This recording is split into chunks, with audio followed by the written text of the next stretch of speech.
Hey guys, welcome to my video series where we learn how to EQ everything, and today on the menu we have strings. Let's do it.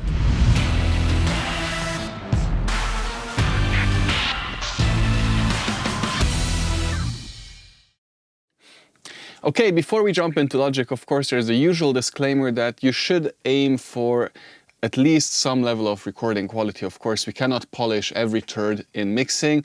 There are possibilities, but there is a lower limit in what is acceptable, I would say, when it comes to recording quality. The strings I'm going to show here are quite well recorded, some of them exceptionally well. And I want to show you this because I also want you to hear what a good recording should sound like ideally. This is what you should aim for. It is not that difficult, and I'll give you some tips as we are going along. You know, the aim always should be to use the highest possible recording quality so we can minimize the use of processing later on. We only use EQs and compressors and all of that stuff to kind of compensate for deficiencies in recording, and of course these days more and more to create like this produced or hyper produced sound that we have become used to. So anyway, let's jump right into Logic and let's have the first one, which is more of an Americana country style fiddle. Let's have a look.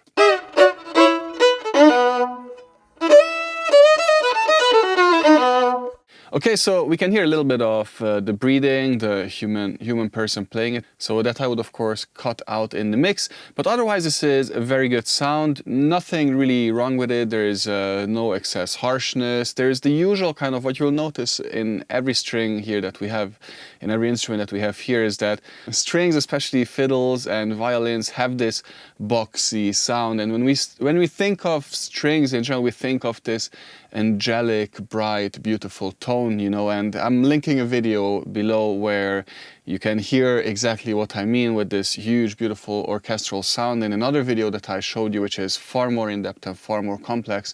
So this is something we should fix, I would say. So here,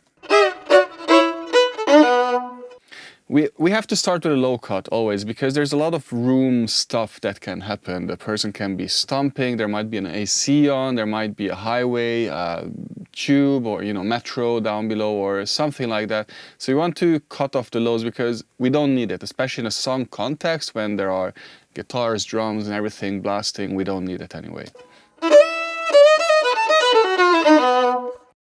Now, because I know this is an Americana country-ish song, I know that the kind of nasally, middly tone is part of the charm, right? It's what we like. So I don't want to go too extreme on fixing that or modifying that, so to speak. But I do want it a little bit more open.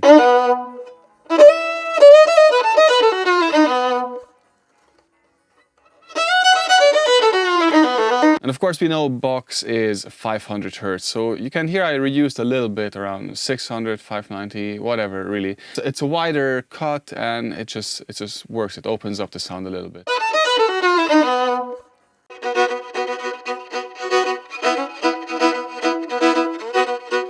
As always, I'll use a really wide bell to boost a little bit of the top to just make it cut through a little bit.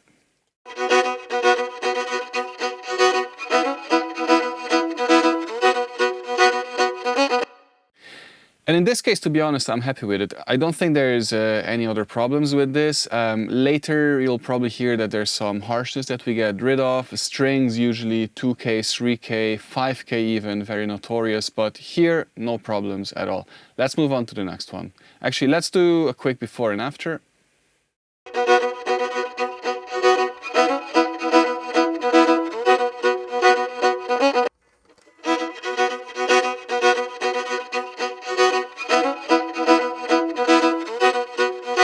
So some might say I made it a bit too thin, and that would be quite right. So maybe we don't have to be that extreme on the cut down there. Or maybe the boost in the top actually sorted out the excess in the lower mid-range here.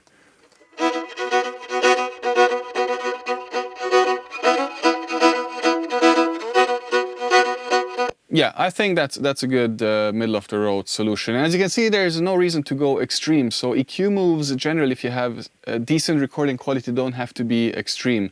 You want a balanced sound, something that works in the context. And if you feel like you have to do too much, if you feel like you're doing extreme moves, then there's probably something wrong with your monitoring. And that's the other disclaimer, of course, that you have to have a minimum level of monitoring to be able to mix at all.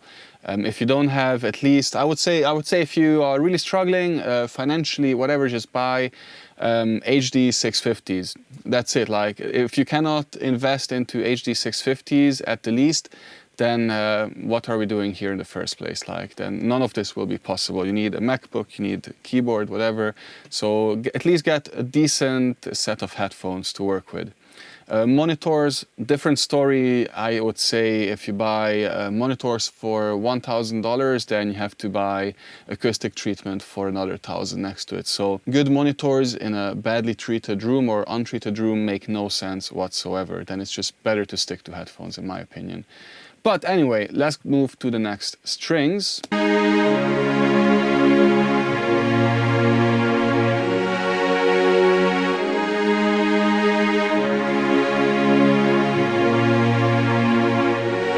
Before we do this, let me just add to my previous point here that what we have here is an extremely privileged position. We can make amazing sounding music basically just by buying a laptop and Logic for, I don't know, a MacBook Air is powerful enough these days, so like $1,500, something like that.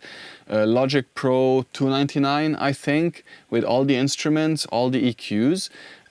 We have everything we need to make amazing sounding music. So this, in contrast to the millions that we had to spend back in the day to build a studio, to buy microphones, to hire musicians and whatnot, and that we can still of course do today if that's the road we want to take, is ridiculous. You know, it is completely ridiculous what we have available to us today.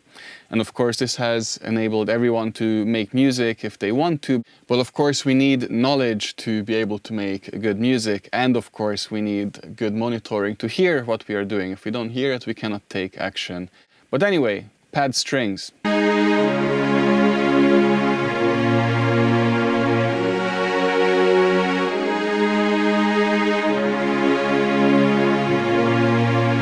Okay, sounds very beautiful, very angelic already. This is kind of what you would expect from a somewhat decent software. I don't know what this was, to be honest. I'm just going to take the usual approach here. As you can see, it's nothing crazy. I'm just going to remove the rumble in the very lows because I know there's probably going to be a bass guitar or something supplementing the super lows. To me, these kind of strings, the programmed strings, are always a bit too creamy. And with creamy, I mean that there's this weird mid-range presence between 500, 1K that just makes it sound like toothpaste to me. I know this might be a crazy association, but I don't particularly like the toothpastey sound and these strings, because it also covers up a lot of the rest of the instruments. So the sound is basically too broad, it's too big, it just covers the entire frequency range. And if it was just a solo production with only the strings, it might be fine, maybe a vocal on top, something like that. But in the context of a production, this is probably a bit too much.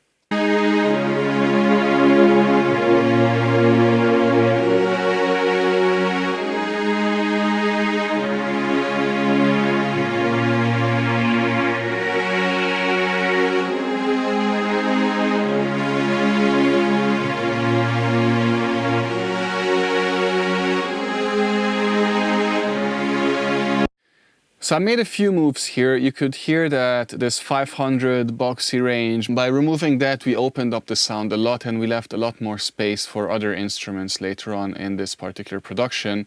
The slightly nasal sound around 2K, this is where the vocals are. So I might, based on the vocal or depending on the vocal, have to remove more or less of it, because this sound, this pad strings, they encompass the whole stereo image. So of course we need room in the frequency content then, or in the frequency spectrum, for the vocal.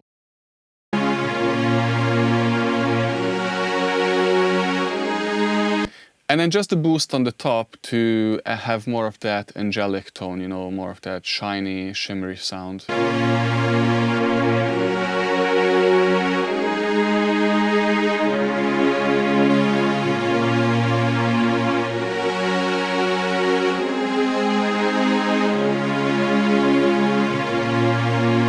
So on its own, I think this sounds really good now, and based on the production later on, I might have to remove more of the 500, I might have to remove a bit more or maybe less of the 2K. I think the top end will be fine. As always, you want to make it blend with the cymbals, so it's good to have like a brightness reference in your mix, and usually that's the cymbals, and then you mix the rest relative to that. Let's have a look at these ones.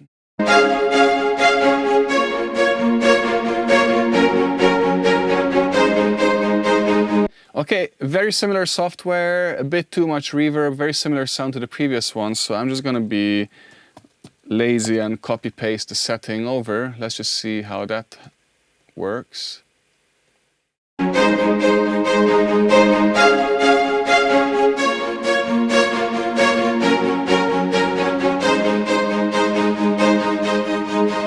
Yeah, that's it.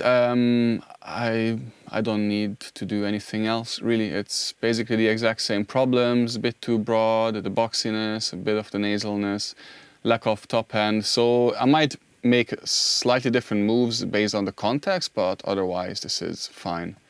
Let's have a look at the next one.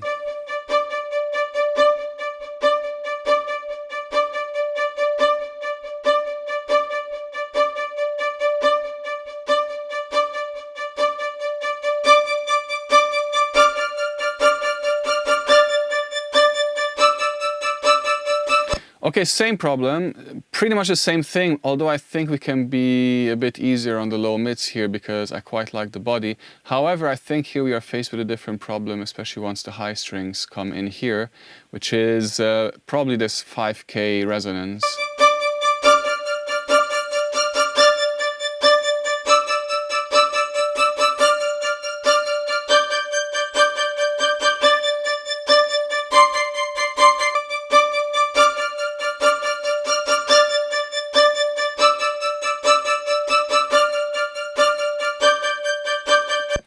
It's not quite that, it's quite a broad thing, so it sounds a little bit ear-piercing. I might have to resort to maybe some tape to smoothen it out, or some solution to smoothen out the sound a little bit.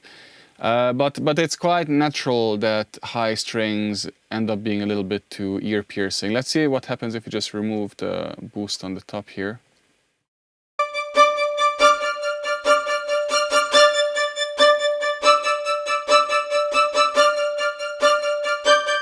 Yeah, we do need that presence, so we cannot get rid of it completely. But yeah, this is fine. So this is just an example for a sample that, or a software that happens to be a little bit on the harsher side.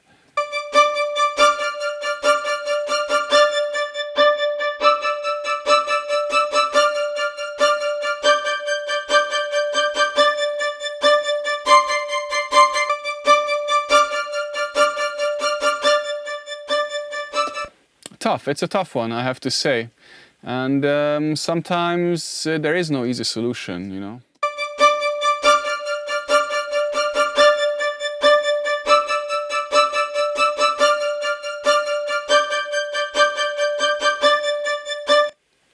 I would have to roll with this as it is. Let's have a look at the next one.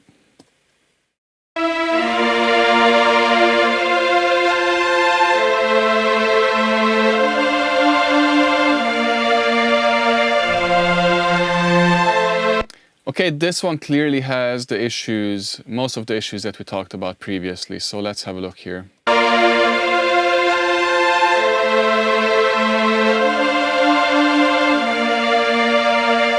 This is a very creamy sound. It will be very, very difficult to mix in vocals or any other instruments next to this. It has a lot of harshness, it has a lot of the boxy mid-range, so we need a bit more of an aggressive approach here.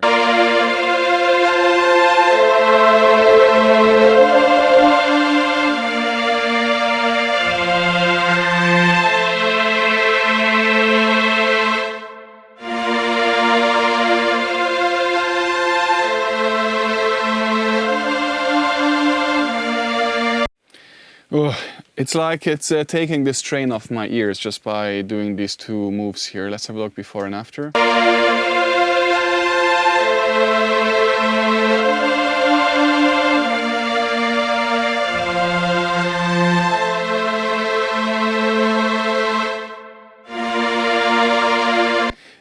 because it's easier on the ear, we now can relax our ears a little bit and actually hear what is being played a lot more. So it's not just the kind of physical characteristic of the tone that lets you hear something better or not. It's also that our ears tend to shut down. We literally have a muscle here that makes your ears shut down.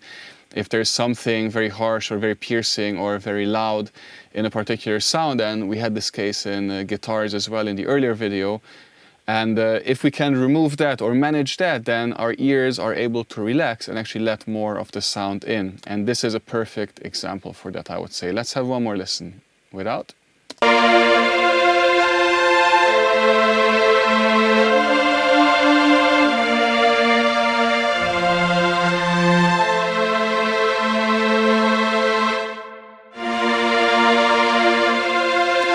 Much better. I can still hear a little bit of the whistle around here. Let's see if we can narrow it down a bit more. But it's kind of an omni whistle, so it's almost everywhere between 2 and 5K. Let's have a listen. I'm gonna make this really narrow.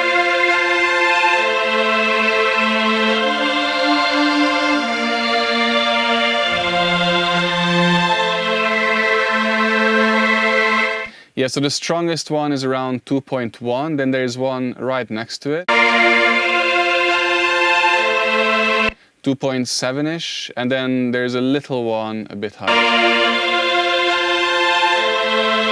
So I don't want to use 3 notches to fix this because that's a bit too excessive. You know, these EQs are not perfect, no EQ is perfect, so it's just gonna do phase ripples and actually boost the frequencies next to it, and so on and so forth. So I'm just gonna use one wider boost around the middle one, which was I think 2.7.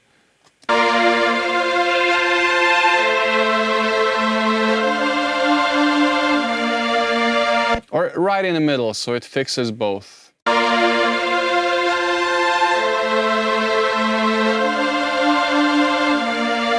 Great, and let's see now, we can maybe add some top.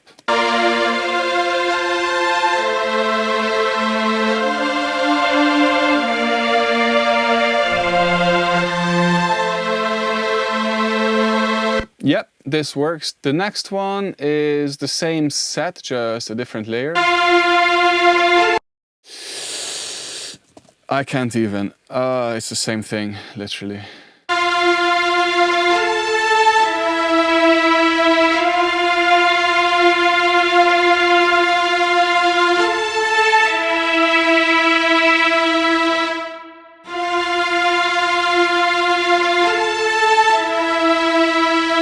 Yeah, somehow in this one, this resonance was even more aggressive, but this is the solution, and sometimes you have to be aggressive.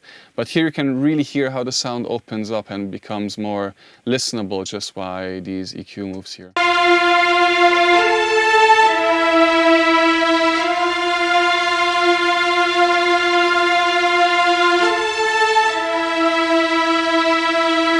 Yeah, this works. It's not perfect, there are still some, but I cannot remove every resonance because then the whole string section will just disappear. So you have to take care of the worst ones, and let's see if we can find a middle ground solution. We cannot, I mean, if I wanted to fix this completely, it would be like this, you know, nothing left basically, but we cannot do that, of course. Okay, next up we have a section recorded in overdub, and this is what I wanted to show you really, because this is going to be a cello and 2 different violins, and the cello was recorded with 3 different microphones. This is an amazing example of how microphone choice and microphone placement can make a huge difference on your sound. Let's have a look. This is without any EQ in all of them.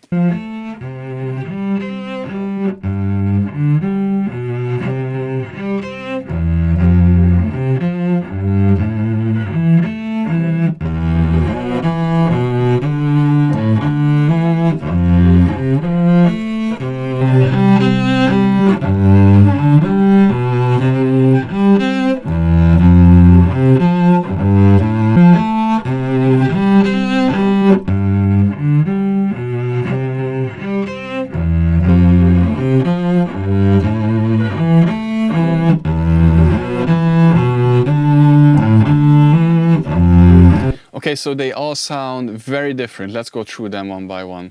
So number one, it's called ribbon. So this is a ribbon mic somewhere on the cello. I have not done this recording, so I don't know where exactly it was placed.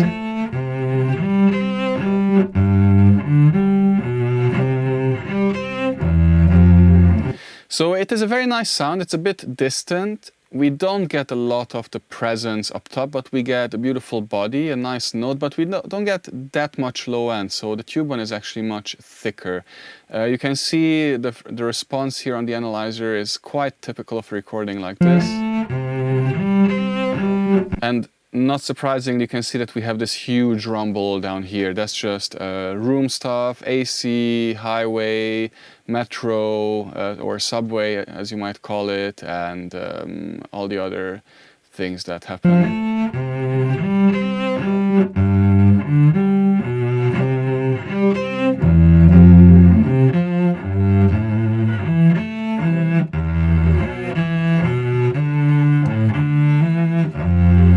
Okay, let's have a look at the next one.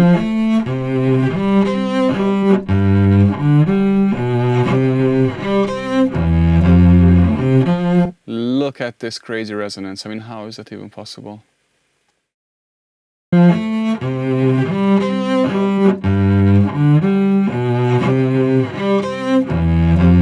Okay, so this one has really nice presence. You can hear the string definition really, really well. It's a very natural kind of tone. Not a lot of body, not a lot of low end, even if it might look like it based on the analyzer, but it's not a very bassy, not a very ballsy sound.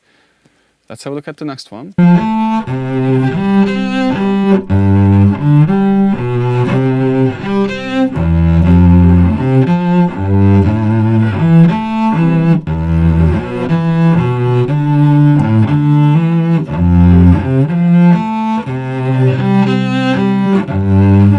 Now, you can leave a comment below and tell me which one is your favorite. I'm going to leave you a couple of seconds and then I'm going to tell you which one is my favorite. 3, 2, 1. My favorite is actually the last one. And what I want to say here is what's very important. I would not combine these 3 microphones into one sound. And the reason for that being is because the placement of them is obviously very different. You cannot physically place 3 microphones in the exact same position. And what that will lead to with the cellist moving, the distance between the different microphones and the instrument will of course change. And therefore we'll get phase issues. And I want to avoid that at all costs because that just destroys the sound completely. Now, it might not be very obvious, it might not be very present, but it's often enough to damage the integrity of the sound. So I don't like to do that. What I would do here is I would listen to the song, of course, and then decide which one works best as it is already, and then use that one to tweak it further. So for me, in this song, I believe it was the tube one, because it had the big ballsy tone, it had that nice grunt, especially on the low notes, which I really like. And because this is part of a section, so we had a lot more strings here, a lot more violins, and actually another cello as well. So I really like that it had the big ballsy sound that had this solid foundation, and then the violins had the nice airy sound for the top range.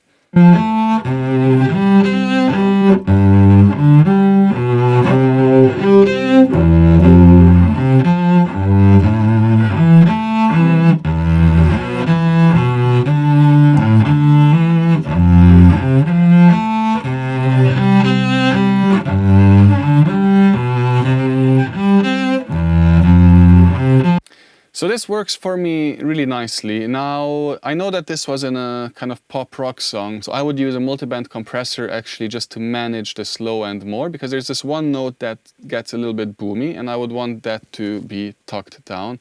I can quickly show you how I would do it. Multiband right here.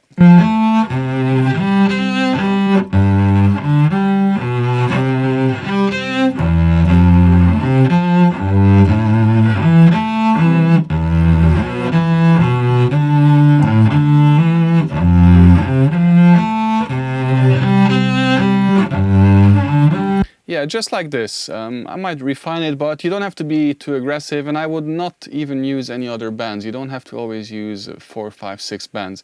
Sometimes just fixing one problem with this is enough. Let's have a look at the violins here.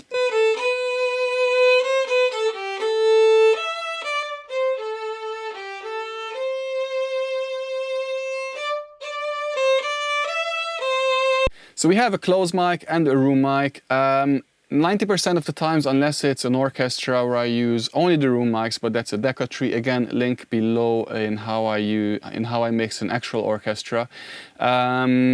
Here, I know already that, okay, violinist is moving, placement, phasing issues, blah, blah, blah. I don't want to deal with that. So in 90% of the cases, I'll use my magic solution for this, which is the backspace button. Just get rid of it and just put a reverb on the closed mic. It's just as good, if not better, because it has the consistency. We don't create phase issues, which we don't want.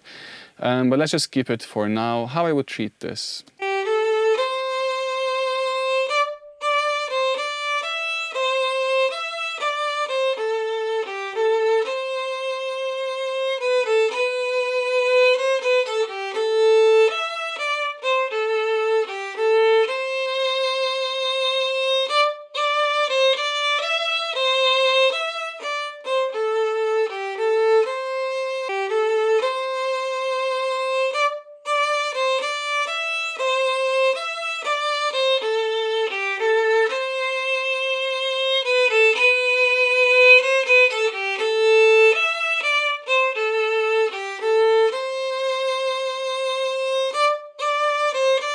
So again, I want to get rid of that resonance. There's always one, especially in strings, in this case at 2.6K. Of course, the mandatory low cut when it comes to these kind of recordings. A bit of a treble fix just to compensate, for the lack of treble that happens in most recordings. And this is it. As you can see, we don't want to be aggressive. We want to preserve the integrity of the recording. As mixers, of course, we have to assume that the artist did their utmost best to deliver us files and recordings that are good and in line with their vision. If you don't feel like that's the case, of course, then communicate with the artist to make sure that this is how they want it, or maybe they want it changed. I just talked to one of my clients actually, and they want the entire drum set replaced. So we're going to do that just as an example. So I'm happy with this. Let's just have a look at what happens when we blend in the room.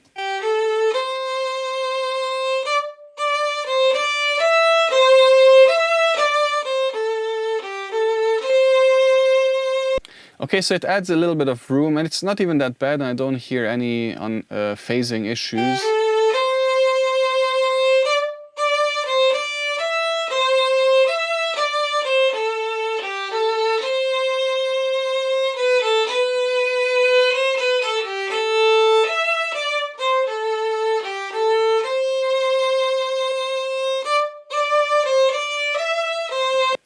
It works, but it also sustains the resonance a little bit because, it's recorded, so it's also baked into the tail in the room.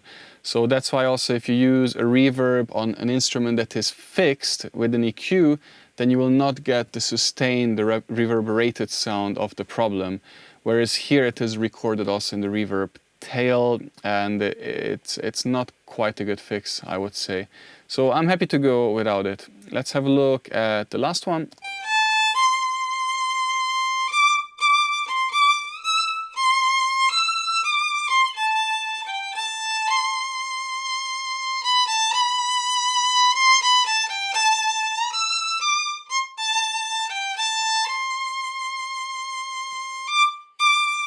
So this sounds like it's played an octave higher, and then of course it makes sense that the problem that we have to look for is also an octave higher. So here we had 2.6-ish, so here we can estimate that there's going to be something around 5.2, and that's kind of the case.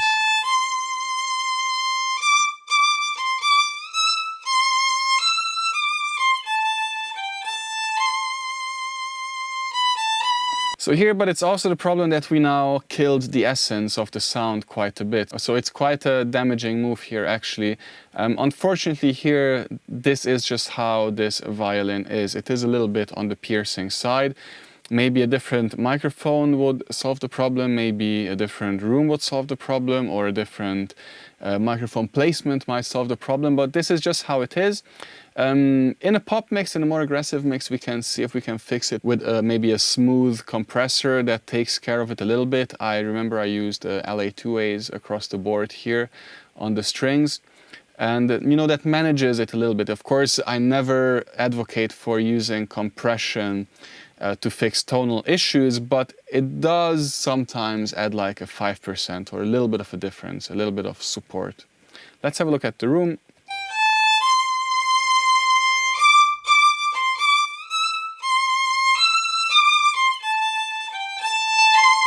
Yeah, I don't like it at all. It's not the kind of room I would want on it. So I think and I know actually that I went with a reverb in this mix, and I remember I just deleted the room mics completely. But otherwise it would be the same treatment, of course, because it has pretty much the same issues.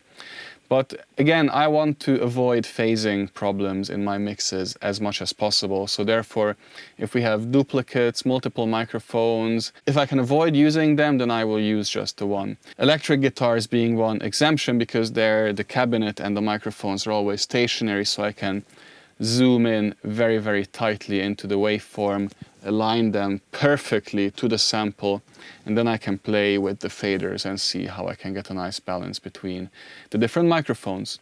Okay, so this is it about strings. I hope you found it helpful. Let me know in the comments below if you have any questions.